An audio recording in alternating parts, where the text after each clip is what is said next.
I can guarantee you this is the most expensive meal a king cobra has ever eaten. What's up and welcome back everybody. In today's video, we're gonna be feeding $30,000 worth of ball pythons to my king cobra. Let's jump right into it. Now we're just gonna put these off to the side. That way that king cobra doesn't smell it when I pull her out of her cage. We're gonna pull her out, tell you guys a little bit about her. We're gonna prop her in here into her little feeding container for now. And we'll go ahead and we'll feed her $30,000 worth of ball pythons. All right guys, now look off to the right. We got the Gaboon Viper upgraded into his new enclosure with these LED lights. And we also built this elevated platform. So now all these cages are gonna be sitting up in eye level so you can see these snakes really, really good. We got the Zabcan, we got the Gaboon Viper. We're gonna feed the king in here, but we're gonna move over a monocled Cobra or a big rattlesnake, I don't know yet. But let's go ahead and take out this king cobra. Now this right here is Shatid. She's a Malaysian king cobra and she's just over 10, maybe 11 foot long. So we're gonna pull her out and she is growing nicely. Now typically she eats rodents, but in the wild, a king cobra would eat snakes. Now that's exactly how they get the name king cobra, is because they are the kings of all the cobras. Even though they're not technically considered a cobra species. Now their Latin name, Ophiophagus, actually means snake eater. So these guys, most of the time in the wild, they're gonna be eating rat snakes and pythons, but occasionally they will eat other cobras like the monocled cobra and the Indian cobra. Now let's see how she's feeling today. King cobras have good days and they have bad days. Now typically, she's not too bad of a snake. Now today might be the day she's a little cranky, but they really rely off emotion. That's why you see me moving my foot, getting her attention, getting her to hood up. And when you see her hood up, she's basically using the bones in the upper part of her neck and flexing out her skin. And that's what makes her have a hood. Now, this king cobra is pretty darn big. Look at that. Probably just around 10 foot long. Now, king cobras are the longest species of venomous snake, with the record being 19 feet. But typically, they can get anywhere from 14 to 18 feet, especially if it's a male. So a male king cobra is going to get much larger than a female. The females might max out somewhere around 14 feet. So she's definitely got a few feet left to go, but she's still a young king cobra. She's only about 5-6 years old. Now my good buddy Tyler Nolan actually raised her from a baby, and she is an exceptionally looking king cobra. Now the venom on a king cobra is no joke. It's a neurotoxic venom. One bite can kill 20 adult humans or an adult bull elephant. Look at her displaying that beautiful hood. Now king cobras can hood up about 1/3 of their body length. So if you get an 18-foot king cobra, theoretically this king cobra can stand, hood up, and look you directly in the eyes. Now a female king cobra is actually known to build a nest. Now most snake species never build a nest, but a king cobra will absolutely build and guard their nest, protecting their young from predators. Now, king cobras don't have many predators. In all reality, they only have about 2 predators in the wild. That is humans and mongooses. Now, mongooses are one of the only animal that will stand up to a king cobra. Now, she might be acting a little feisty because she smells those snakes. Now, like I said, in the wild, they're typically snake eaters. Right now, we really just feed her rats, but she's gonna get a little treat today. She's gonna get some super high-end ball python morphs that naturally died right out of the egg. So my good buddy Justin over at Morph Jungle donated a bunch of high-end ball pythons. So if you guys want to buy one of these high-end ball pythons that didn't die at birth, you can hit up Morph Jungle and get any of these looking ball pythons right here. Now king cobras are one of the only venomous snakes that are kind of necessary to handle with your bare hands. Now whether you're picking them up to tail them, they're a super heavy body venomous snake. That's why typically I like to use a double hook like the one behind me. But it's just too much snake and too much weight and pressure to put on a little skinny hook like this. Now king cobras are known to actually charge. So when I get her attention with my foot, if she feels like it, she'll actually charge me just like that. But in all honesty, Shatid is a pretty well-behaved king cobra compared to a lot of males that will come imported out of the wild. But you can see she's relaxed right now. But as soon as I touch this king cobra, she'll fly back around. Now if you're ever in Southeast Asia, the habitat you're gonna find these guys is typically forests, swamplands, and bamboo thickets. Look at that, guys. Beautiful Malaysian king cobra. Not a snake you wanna take a bite by. Hood it up, Nice and beautiful. Enough playing around with the king cobra. Let's go ahead and get her in this little holding container, and let's feed her $30,000 worth of ball pythons. Now this obviously isn't her enclosure. Her enclosure is 6 foot by 3 foot. We're actually upgrading her to a big 8-foot enclosure and then a 10-footer. But right now I just wanted to put her in here with some good lights. That way when we feed her these ball pythons, you guys can have the best possible look at her. Nothing gets your blood pumping like messing with the king cobra, especially hands-on, which in reality you kind of got no choice. When there's that much snake flying at you, when there's that much weight on the snake hook, you have no choice but to put your hands on either the tail or the first third and be able to work better with these snakes. Right here, we have a lot of money in ball pythons. Now right here, we have a clown pastel, super orange dream pied. These are some VPI exanthics and some ridiculous morphs, honestly, I can't even pronounce. But if you look, a lot of these ball pythons were born deformed. Now that's the main reason these guys weren't able to survive. Like this guy, you can see, he was actually frozen coming out of the egg. So we're gonna take 4 of these ball pythons, and that's gonna be a big meal for the king cobra. And we're gonna take this last ball python and we're actually gonna try to feed it to my leucistic monocled cobra, which is also known to eat snakes. I mean, man, if this guy would have survived, this would have been one of the most beautiful ball pythons in the entire world. And it actually looks like he's got a little bit of paradoxing going on there. But it's really good to feed my king cobra snakes like this that died straight out of the egg. Because we know they died from something going wrong during incubation or deformities like this. Now, a lot of people like to feed their king cobras snakes that just died in other people's collections. The problem with that is you don't know why the snake died. If it didn't die from old age, it could have died from a parasite or disease. Now, all these ball pythons right here, we know for sure did not die from a disease, so these are great prey items for my king cobra. I can guarantee you this is the most expensive meal a king cobra has ever eaten. All right, guys, first things first, let's take this orange dream pied pastel ball python and feed it to this king cobra. Now, this is basically the caviar of a king cobra's diet right here. No king cobra in the world is gonna eat something as fancy as this. And we gotta be careful because she's already in feeding mode.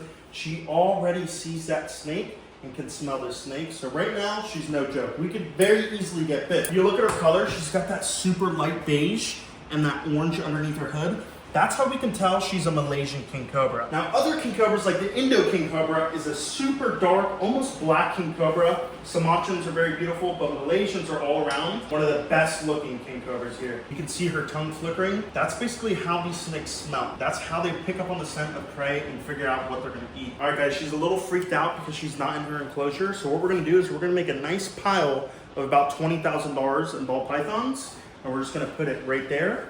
And we'll try to feed her the most expensive ball python from the pond. Drop a little pile, and that has got to smell delicious to this king cobra. Let's see. Now, typically she's not used to eating snakes, but instinctively, this animal will eat snakes. We fed our baby ball pythons before, and it's kind of just ingrained in their DNA to eat snakes. Oh, she just took a bite of it. Now, I think she went to take a bite and hit the tongs. That's why she let go, but she's definitely interested. I'll go right there.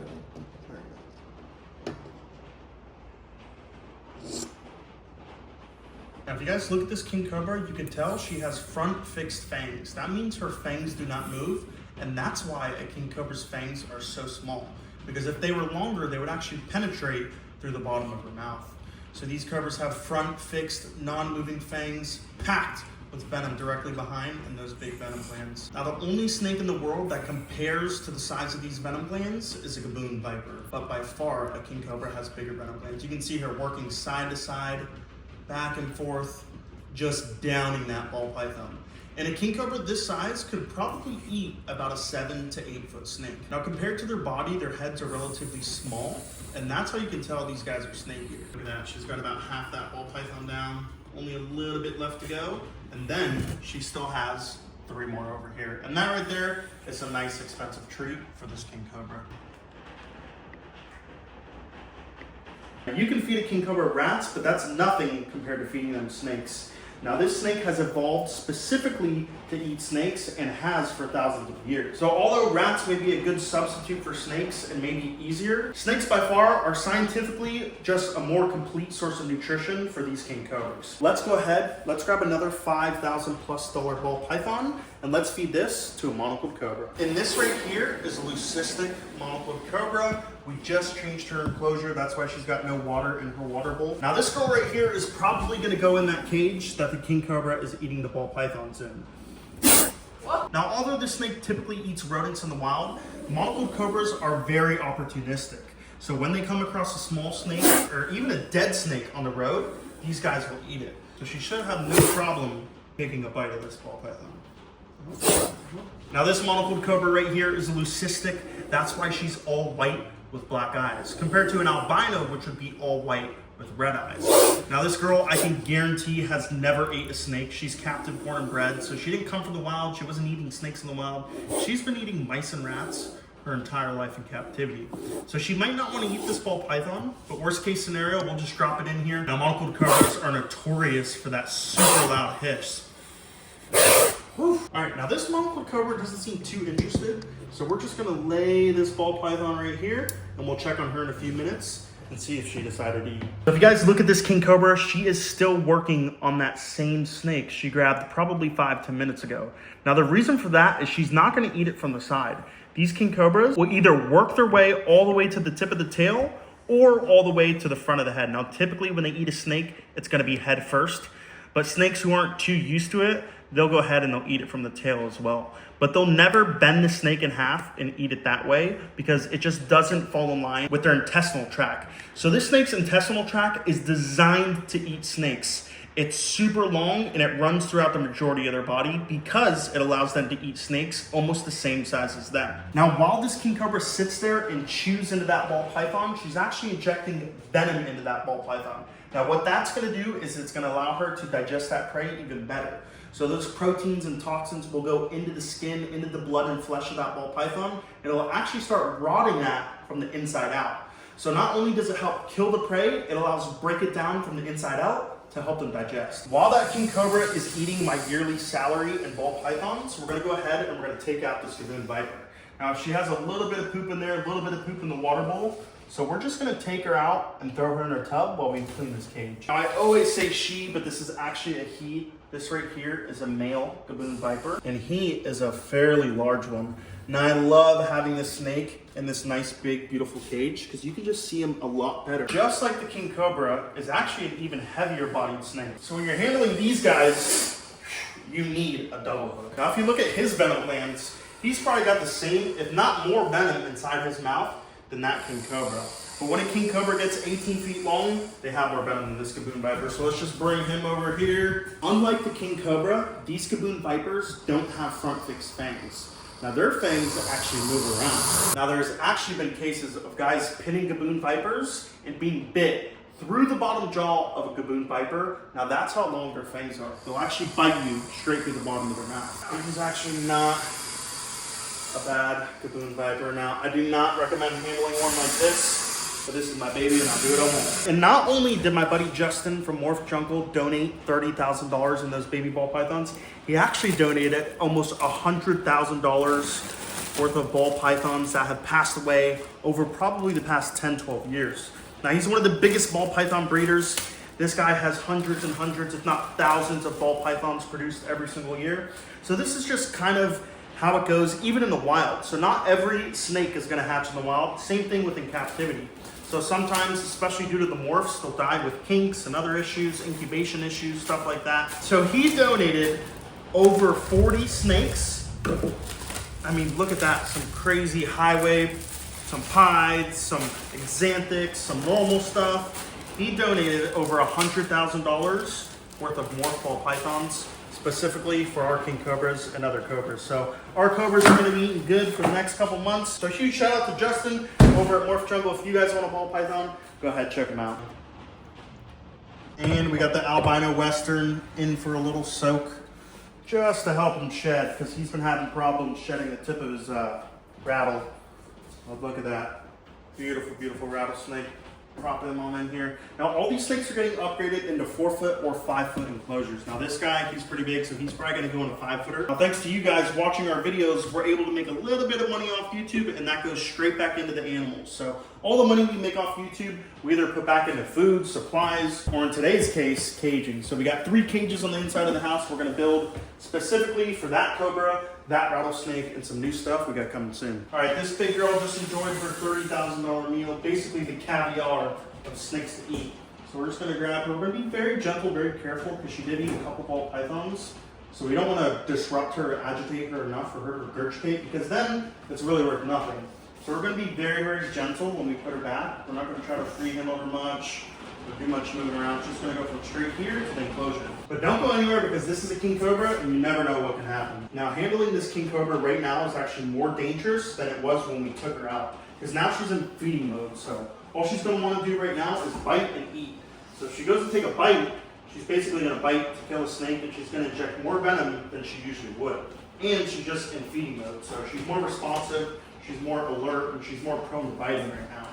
And you can see, for all those ball pythons went, you can actually see her scales separating. So that was a pretty good meal for this king cobra. Look at that. My favorite snake in the entire world, the Malaysian king cobra. We're going to get her in her enclosure. Usually when she sees her enclosure, she wants no part of being out. She just wants to go back in. All right, guys, and that is the end of today's video. If you enjoyed watching this 10-foot long king cobra eat $30,000 worth of ball pythons, don't forget like, comment, the most important part, subscribe to the channel. I'll see you next time.